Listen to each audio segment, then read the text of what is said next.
just because of God's grace. Unmerited, unprompted, undeserved. Forgives us of our sin, takes away our shame, removes all of those things, brings us into the divine family. And Paul's saying, because of that, because God, in his divine wisdom, for some reason, called you out of darkness into light, and despite your sin, despite all the things that are going wrong in this church, I'm thankful to God because of his grace that was given you in Christ Jesus. Now, I want you to think about, what if this just wasn't a Sunday school answer?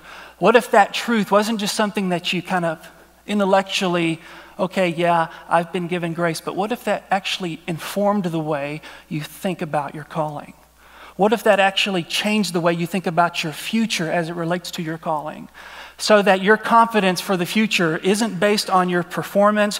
It isn't based on how many people that you can impress. It isn't based on how much money you give to the church or how good a little boy or a little girl that you are. But what if your confidence about the future when it relates to your calling was first and foremost based on God's grace that was given to you in Christ Jesus? What if that was the first thing?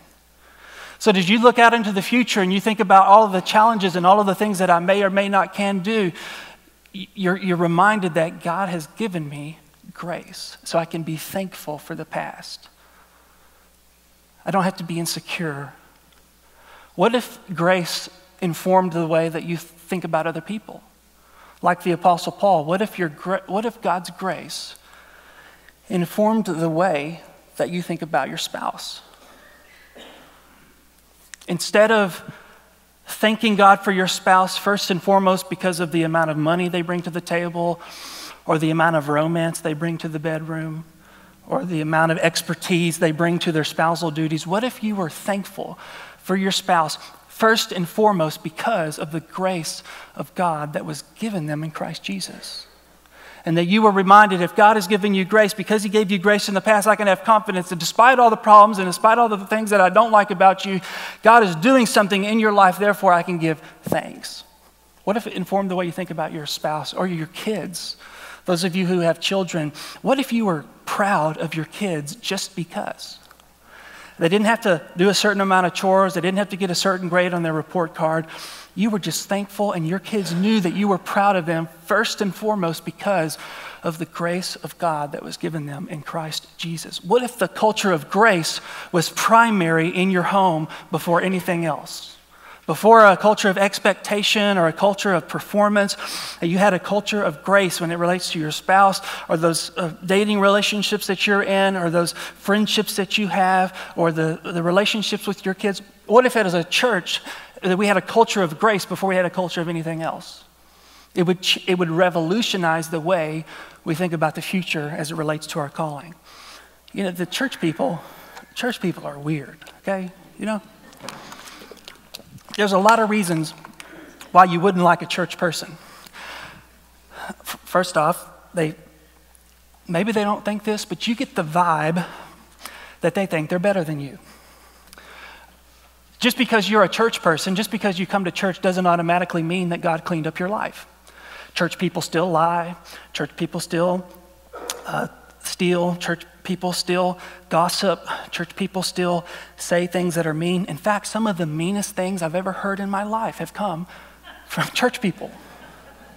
There's a lot of reasons for why you wouldn't like someone in the church.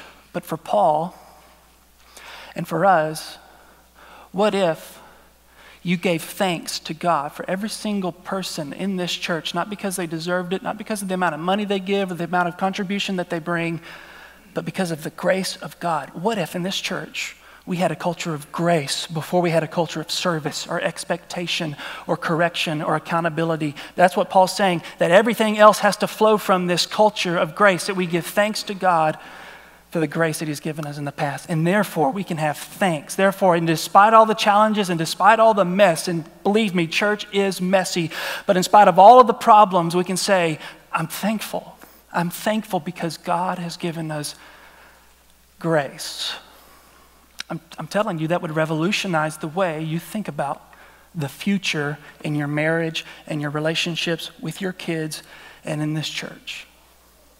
So embrace it. Don't let it just be something that mentally, okay, I get it, it's in the text, but it comes down into your heart and it catches fire and it informs the way you relate to your calling. And the reason we need to do this, I'll say this and then I'll move on so that we have another point in the sermon besides this point. The reason you need to develop a culture of grace in your marriage and in this church or any relationship, whether you're dating, single, the reason you need to develop a culture of grace as it relates to yourself and the confidence that you have about your calling is because, and I know this is a shocking truth, but it's because you're a sinner. You're not perfect. If you're perfect, stand up so that we all can see you.